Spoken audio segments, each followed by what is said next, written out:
Hey everybody, what is up? Welcome back to some more Pokemon action. I'm your host Ryan, and today we're going to just do a relatively quick top video. We're going to be looking at the top Trick Room setters for and in and from Sword and Shield.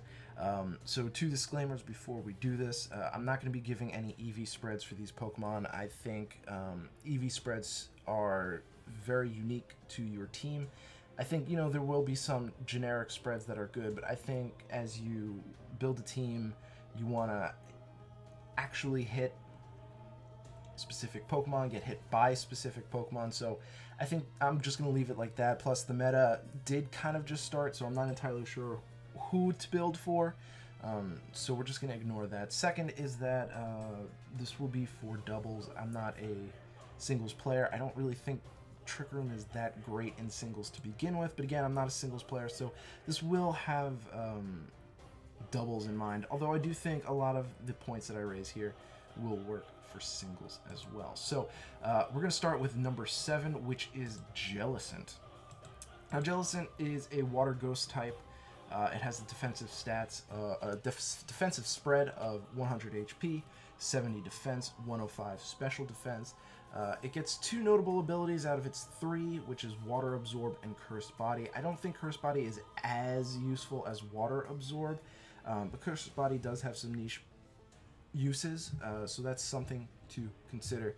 But Water Absorb will most likely be the go-to ability, specifically because as of right now, one of the most important Pokemon, or the most used Pokemon in the meta, is Dracovish, who has an absolutely killer water type stab in Fish's Rend. So Water Absorb is actually pretty solid there. It might be one of the only setters that can set up in the face of Dracovish without having too much to be concerned about. Notable moves are Strength Sap, Destiny Bond, Will-O-Wisp, and Safeguard. Generally, its move pool is probably a little bit bigger than that, but those are really the only ones that I could find that really stood out to me. Strength Sap is the most important here because it does fill a niche that other setters don't have. So for those of you who don't know, Strength Sap heals you based on the target's attack stat. So the higher their attack, the more HP you get. But it also lowers their attack by 1 stage. So it's actually exceptionally helpful, especially in cases where you can't one-hit KO an opposing Pokemon, or if you just need health back. It's actually really, really strong. So why is it number 7 and not number 1 or number 2? So first of all, it's really only pro over the other setters is Strength Sap. So it's not really super good into especially offensive comps. Even though it has more special bulk, it's not really as good into them. It does get Recover. It does get Pain Split. Pain Split's not really as strong though. So it's not, completely left out of the balance, but I think because of its typing, Water Ghost, it has a lot of weaknesses. So that's something to really consider. It's kind of hard. Especially in a metagame where we have Dynamaxing, it's kind of hard to find a good time to actually get Trick Room up with Jellicent. I mean, there are support options, and you'll see that later on in this video, but I do think that Jellicent has too many weaknesses, and even though it is bulky, because of those weaknesses and because of its defense stat, it's actually really not the bulkiest option on this list. So realistically, the only reason we're using Jellicent is for the niches that it has, Water Absorb, Strength Sap, and that's pretty much about it. If you want somewhat of a water attack on your team, Jellicent does have a decent special attack, so that's why it's kind of at the top or the bottom of the list. Coming in at number 6 is Runerigus and Cofagrigus. So these are 2 separate Pokemon, but they're almost identical to the point that, they can occupy the same thing. So Runerigus is Ghost Ground, Cofagrigus is Ghost typing. They have almost identically the same stat spreads. So they have 58 HP, 145 defense, 105 special defense. The only difference is that Runerigus has more attack. I think they're either 95 or 98. And Cofagrigus has more special attack. Same number, just different stat. So that sort of, those are really the only other difference is that their abilities. Runerigus gets Wandering Spirit and Cofagrigus gets Mummy, and they operate almost identically. So Cofagrigus, if you get hit by an attack that makes physical contact, you swap the attacker's ability with Mummy.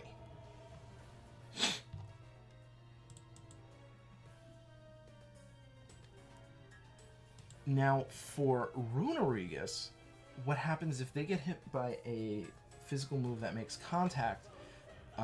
They swap abilities. So, like say Gyarados hits you with a Waterfall. Now you get Intimidate, and they get Wandering Spirit. I think of the two, Mummy is the better, and hear me out for this one, because Mummy isn't dependent on the opposing Pokemon's ability. So in the scenario with Gyarados, that is an argument for Wandering Spirit, because then you get Intimidate and you can intimidate them. But the problem is that they first have to actually attack you, and in that case you're actually weak to water, so it might not be the best scenario. With Mummy though, it doesn't matter who's attacking you. Whatever their ability is, it becomes Mummy, and Mummy's still good because it removes them having an ability. So the real choices here are you willing to risk the swapping ability, or are you just more concerned about, you know, oh, Cofagrigus is a special attacker, so I'm going to use Cofagrigus, you know? It's really not a huge difference of a choice.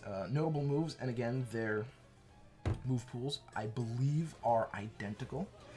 So you've got Will-O-Wisp, Nightshade, Disable, Fake Tear, Scary Face, and Ally Switch. Now, I can hear it already. Why Scary Face? So for those of you who don't know, Scary Face will lower speed of a target by 2 stages. And for a Trick Room team, that's obviously not very good. You don't want to increase the speed of your opponent. However, there were new speed changes in Sword and Shield, so, and I've tried to figure out how to phrase this without being confusing, but basically speed changes in old generations didn't go into effect until the next turn. So if I use Tailwind, then on turn 1, then I wouldn't get that speed until turn 2. However, in Sword and Shield, if I use Tailwind on turn 1, those speed changes occur on turn 1 immediately. So, first of all, this doesn't affect Trick Room. Just going to get that off the bat, because Trick Room's -7 priority, so it doesn't actually help anyone in Trick Room. However, Scary Face, what you can do is you can go for Trick Room turn 1, protect turn 2, or protect with your sweeper, and then on turn 2, what you do is you Scary Face your fast Pokemon, and now they have -2 speed, and it takes effect immediately. So that actually might be a very unique tech for Cofagrigus or Runerigus, because that does involve or allow the use of a faster Pokemon, and with the new ability Room Service, you can get them to -3 speed in 2 turns, and that's pretty impressive. So pros and cons. Why use Runerigus or Cofagrigus? First of all, their abilities are great. I think they're one of the better abilities on this list. Not the best one, but one of the better ones, because it does get rid of the opposing Pokemon's ability. I mean, some Pokemon really rely on that ability. Even if this Pokemon goes down to that attack, they still did a really good job. I think they have a really good wide thing of a wide move pool. I think they have a really good move pool. Fake Tears is pretty interesting because it lowers special defense. So if you pair this with, like, say a Drampa, well, it's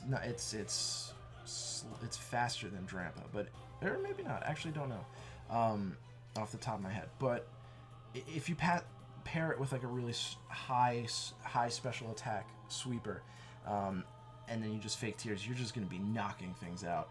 I personally think Ally Switch is one of the best moves for a Trick Room setter because that can play some hella mind games.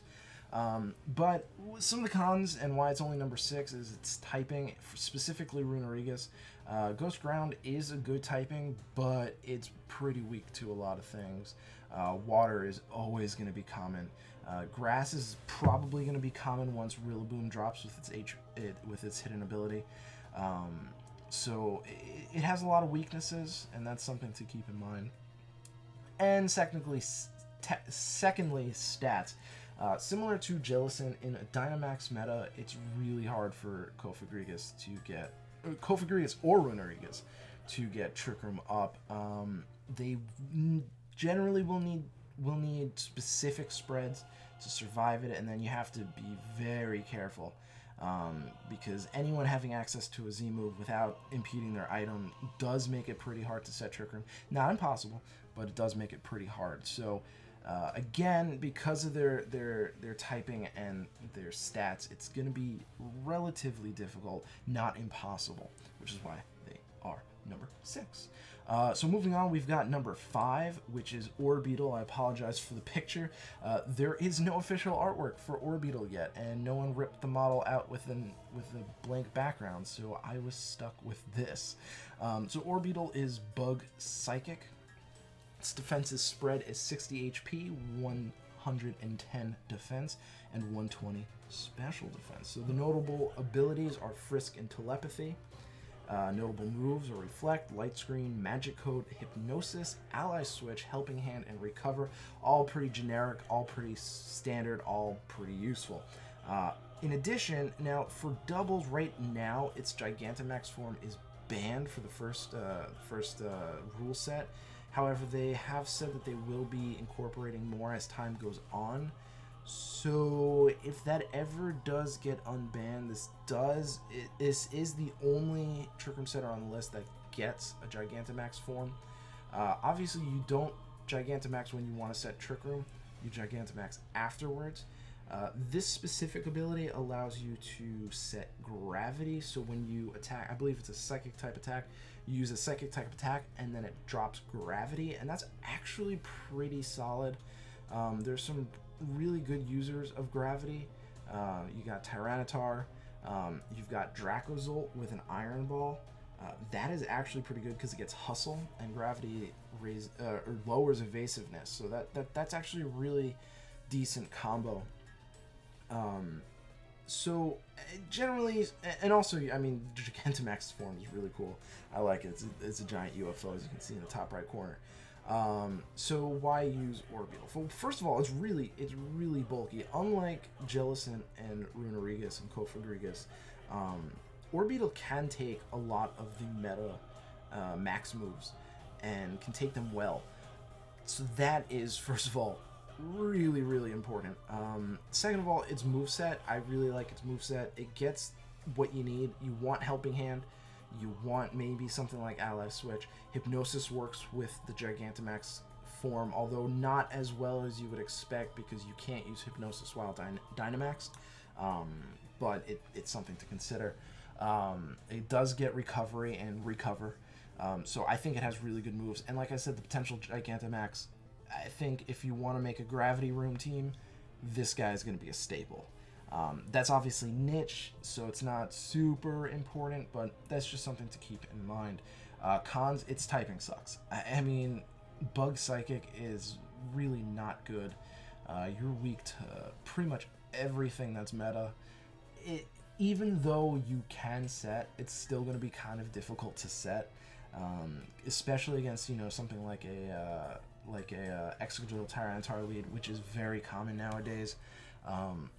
It's going to be difficult because they can just double Rock Slide spam, and there's not much you can do to stop that. You'll probably survive, but you're bringing in the Rock Slide spam.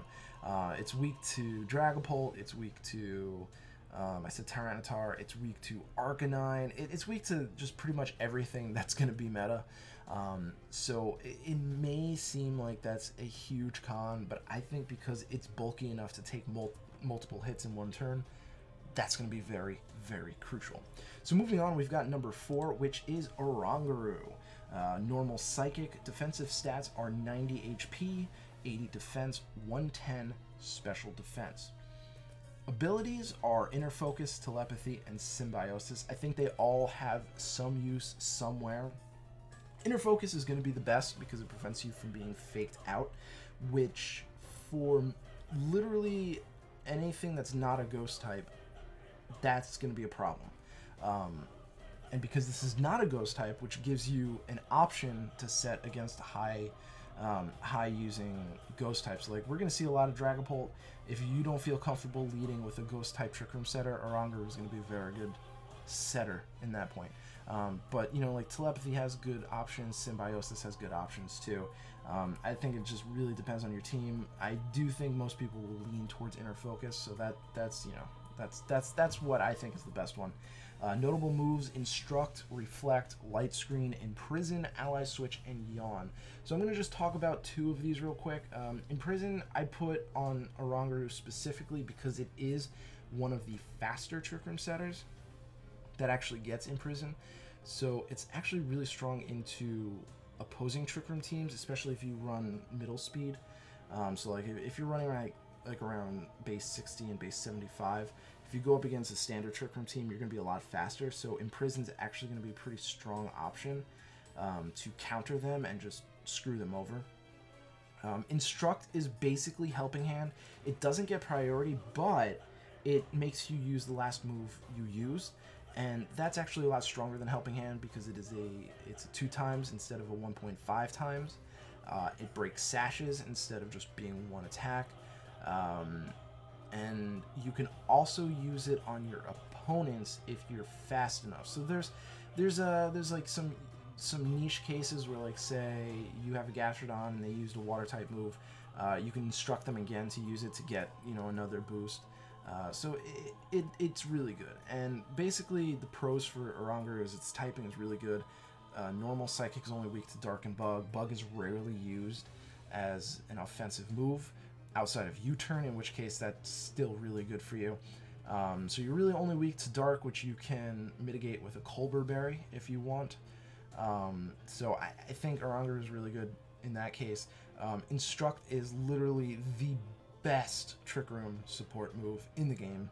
I don't care what anyone says. It's just very strong. There are points where it's not. So like if you have a Pokemon that's faster than Oranguru, Instruct is not a good option. So don't run like Instruct Toxtricity might not be the greatest. I've tried that before. It does have its options. There are ways around it, but if you have to protect first turn with Toxtricity, then you're going to be up a creek. Cons are its stats. It's definitely not the bulkiest out there. 90, 80, 110 is not bad. It's just not great. You're going to have a very hard time setting up against things that, well, basically, if there's a really strong max move that comes in your way, and then they choose to double, you're probably not going to survive. So that, much like most of these setters, that's going to be a big problem. That's the problem this generation, is finding a single Pokemon that can tank a lot of hits and still get up Trick Room, which leads us into number 3, which is Dusclops. Now, Dusclops is a pure ghost type, has a defensive spread of 40 HP, 130 defense, and special defense. It has an ability, a Frisk. The other ability, Pressure, is not good. Don't use that. Notable moves are Disable, Nightshade, Will-O-Wisp, Helping Hand, and Ally Switch. So all of these are pretty standard. Like I said, Helping Hand, Ally Switch, I think they're just crucial. Well, not crucial. I think Helping Hand is crucial for a setter. Ally Switch, I think, is just a good option. Helping Hand's actually new to Dusclops this generation, which I'm very happy with, because before there weren't really many options. You go like Nightshade, Will-O-Wisp, Trick Room, Protect maybe. There wasn't really very much else to run. But having Helping Hand this generation is really great. So pros and cons. Well, pros are its stats. It is the bulkiest setter on this list. it's just a beast because Dusclops evolves into Dusknoir, which means you can use Eviolite, and that is amazing. Technically, you really don't have to use Eviolite. 40, 130, 130 is still really good defensively, but with Eviolite, it's just absurd. So that's really, really, really, really, really, really, really good. I don't think there is a single move combination that can one-hit KO Dusclops. I don't think so. I'm trying to, like, maybe a max Hydreigon, Life Orb, Dark Pulse, plus something else. You do need 2 moves to KO it, which is absolutely insane. Absolutely insane. Frisk is a really good ability. It just lets you know what happens. Like, if you know you can't survive a Choice Specs Hydreigon, you start and they start with the Hydreigon, there you go. You just found out, okay, yeah, I'm good. I can survive. I'm good. They might not think, oh, it's just a Dusclops. I'm just going to go for Dark Pulse anyway. Not even a double target. Boom, you're good. Cons, I think you have to use Eviolite. You obviously don't really have to, but part of the reason in using Dusclops is that it's so absurdly bulky that you have to use Eviolite. And because of that, it becomes taunt bait. You can't run Mental Herb. I mean, you can. Like, I'm saying you can't, but you can. I just don't think it's a good idea. So you can't use Mental Herb, which means that if you lead against someone that has taunt or is known to have taunt, you're gonna have a rough time. One of the reasons why I didn't really use Dusclops a lot in Sun and Moon was because Mental Herb was really important and really good because there was a lot of taunt users. I don't know about this generation. There is Whimsicott. Whimsicott is going to be an option. That's something to consider, though. So, really, really bulky will pretty much always guarantee you a Trick Room setup. But on the other hand, you know, you've got a bit of an issue with the item choices, which leads us into number 2, which is Mimikyu. This might be a surprise to everyone because Mimikyu was the number 1 setter in Sun and Moon. And it's not the number 1 setter. And I think this is going to depend on the meta. The number 1 and number 2, which is Mimikyu, is gonna change around depending on how the meta develops. As of right now, Mimikyu's number 2.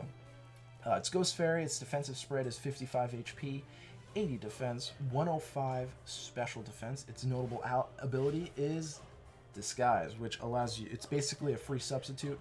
This generation, it was nerfed. You do take 10% of your HP. 252 HP means you take 20 damage. So that's something to keep in mind. That is a nerf. That is a nerf without a doubt. Is it an impactful nerf? No.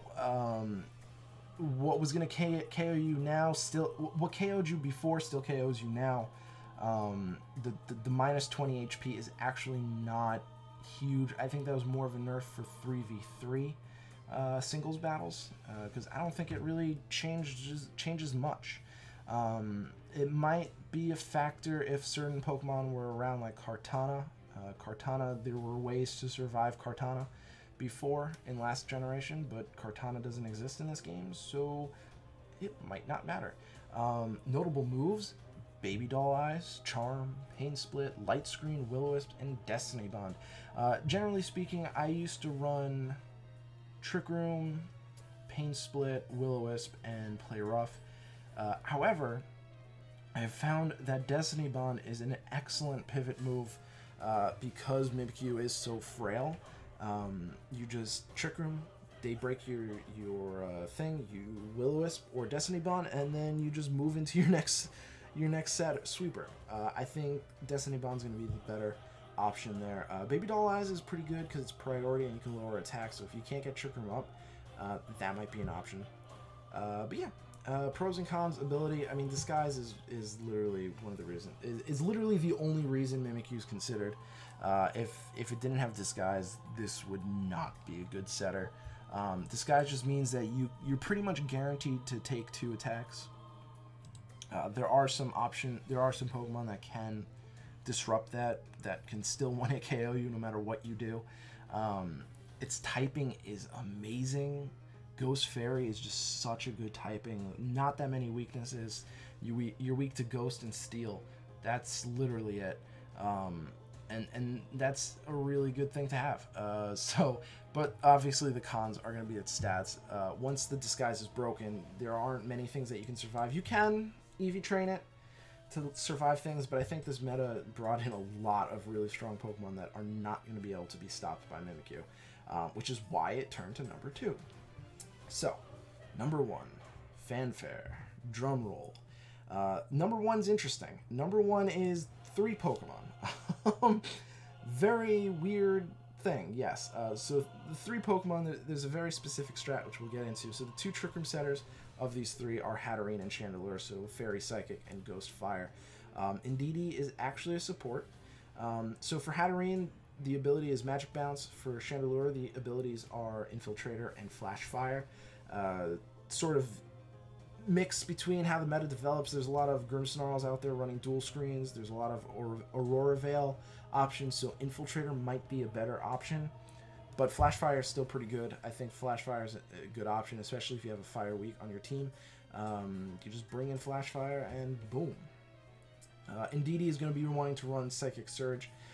So before we get into the moves, the basic premise of this is you start with the Trick Room setter and you start with Indeedee. Now, this can work for any Trick Room setter in the game. So this basically what happens is Indeedee has Psychic Surge. So Psychic Surge prevents Fake Out, prevents Prankster Taunt. I think that's about the only Prankster Encore. And then it follows me. So why do we choose Hatterene and Chandelure? So Hatterene is actually the most common use of this. I don't think anyone has ever used Indeedee and Chandelure. I'm not really sure why, and we'll get into that in a second. But basically, it's almost impossible to stop Trick Room from getting up with this combination. And the reason why we use Hatterene and Chandelure is because you don't want to lead with 2 non-offensive Pokemon. So if I started off with Indeedee and, say, Orbeetle, or Indeedee and Dusclops, shit ain't gonna get done because they both have relatively low special attack or offensive options in general. And you're still gonna have to swap out, so it's kind of like pointless. Hatterene and Chandelure have high special attack, have great move pools, and can just instantly destroy things. So, for example, Hatterene gets Mystical Fire, right? So, Trick Room, follow me turn 1. You're up against a Excadrill. Let's just say Excadrill, just for the sake of it. Turn 2, you have Trick Room up because you got it up. There's no way they can stop it. Turn 2, you Dynamax Hatterene because it's not a setter. It's offensive. It's actually a sweeper that just happens to set Trick Room. You Max Flare into the Excadrill and you Helping Hand that Max Flare. That Excadrill's gone. It's really cool because this literally is not possible in other generations. I mean, there are some, like Chandelure could have been used in other generations with Follow Me because it's already immune to Fake Out, but because of Psychic Surge, it's just a perfect storm, literally a perfect storm, and it's really fun too because it's so impossible to break, and that's the number 1 pro is that there are very, very limited ways to stop this from happening. There's like maybe 2 ways to stop this from happening, and we'll get into that. Hatterene and Indeedee are the number 1. I put Chandelure in here because I personally think that Chandelure has an option here. It has higher base special attack. I think Heat Wave is a better attacking move than Psychic, even though Psychic is going to be stronger. Chandelure also has better coverage in Ghost Fire Grass compared to Psychic Fairy Fire, which, you know, this is a little bit better. Not much better, but a little bit better.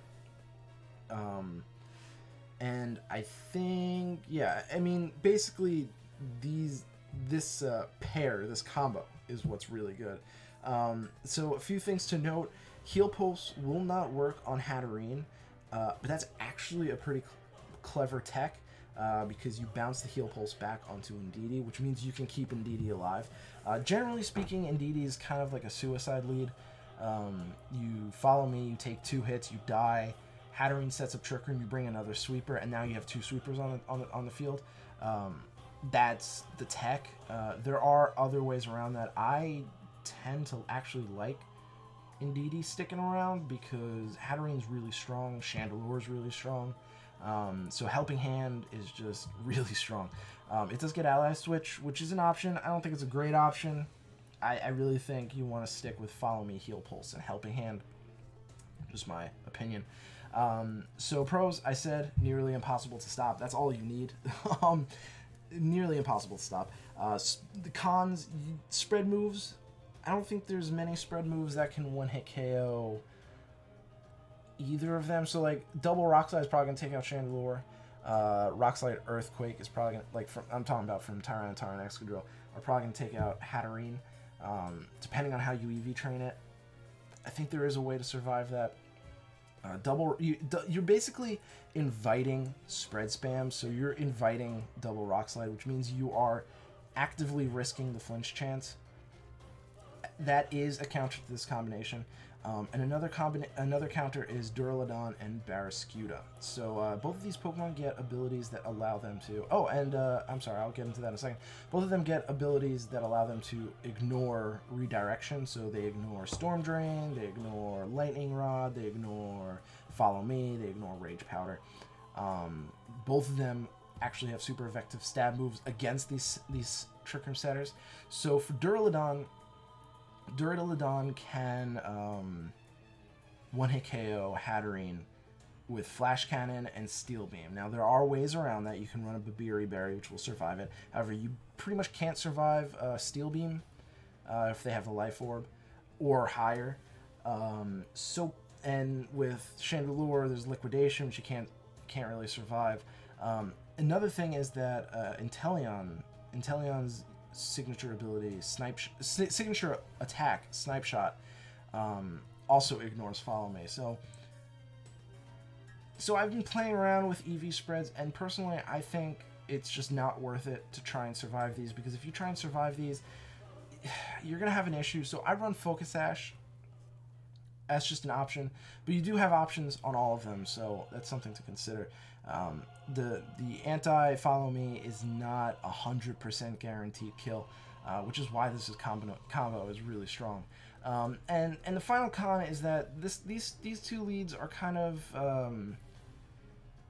it's dependent on the opponent's team. And the reason I say that is because if they start off something that can handle your attacks, you're gonna have a rough time swapping into another Pokemon. You know, with like, say, Dusclops. If I start Dusclops Copperajah, I can easily say, like, okay, Copperajah has a really good... Okay, let me rephrase that, actually. With a regular Trick Room setter, with like Dusclops and a team of, let's just say, 5 other Pokemon, you can look at their team and you can say, okay, Dusclops and Copperajah have a really good combo against their team. So if I lead Copperajah, I'm gonna have a really strong start against their team. But then you can say, oh, well, you know, actually they don't have this, and you know what, maybe I think Beware's a better lead. And you have more options to lead with. With this, you want to lead Hatterene, Indeedee every single game. And because of that, there are other Pokemon that you can't really do much against. Like, I'm blanking on a good example right now, but there are Pokemon that you don't do so well against. Like, you know, like, actually, like, Tyranitar is kind of hard for this combination to one-hit KO. Excadrill, you do have options against Excadrill, but there are slight problems with this lead, so you do have some momentum problems. And the issue with this and a full team is that if you have Indeedee and Hatterene, you're already dedicating 2 full slots to setting Trick Room. So you only have 4 slots left, and I don't think you want to use one of those 4 slots for another Trick Room setter, just in case you don't have a good lead. So while that all is a lot of cons. That's a lot of cons. The important thing to note is that it's almost impossible to set Trick Room up. The biggest con here is that momentum con. And that's something, as the meta develops, we'll figure out, okay, you know what, it's not that bad. So for example, you know, like I've been seeing a lot of dual screen Grimmsnarl, and they set up light screen, and they're like, okay, well, we're good. Well, you max Hatterene, you go for max Starfall, and that Grimmsnarl's still dead, you know? So I think it really depends on how the meta develops, and I think the reason why this is number one is because of that pro. There's no way to beat it outside of a few very specific cases, and I don't see every team building these Pokemon because, generally speaking, there are better options than these Pokemon in certain specifics. I think Barraskewda is better on rain teams, and I think Duraludon has options, you know, just in general. But I think, you know, these are definitely the best, and I think the internet agrees with me, because these are the number, at least Hatterene and Indeedee are the number one used Trick Room setter combination. So that is what I have for you guys. I tried to keep that quick, but I don't think I did. But yeah, I do think that Hatterene and Indeedee are going to be the number ones. I think Chandelure is a good option instead of Hatterene. Obviously, Hatterene works better in conjunction with Indeedee because of the Psychic Terrain and the Stab Psychic. But I do think that Chandelure has its place in that spot. And I think every other option are inferior, even Mimikyu. And I hate to say that, but yeah, thank you guys so much for watching. Really do appreciate it. I hope to catch you guys at the next episode. Peace.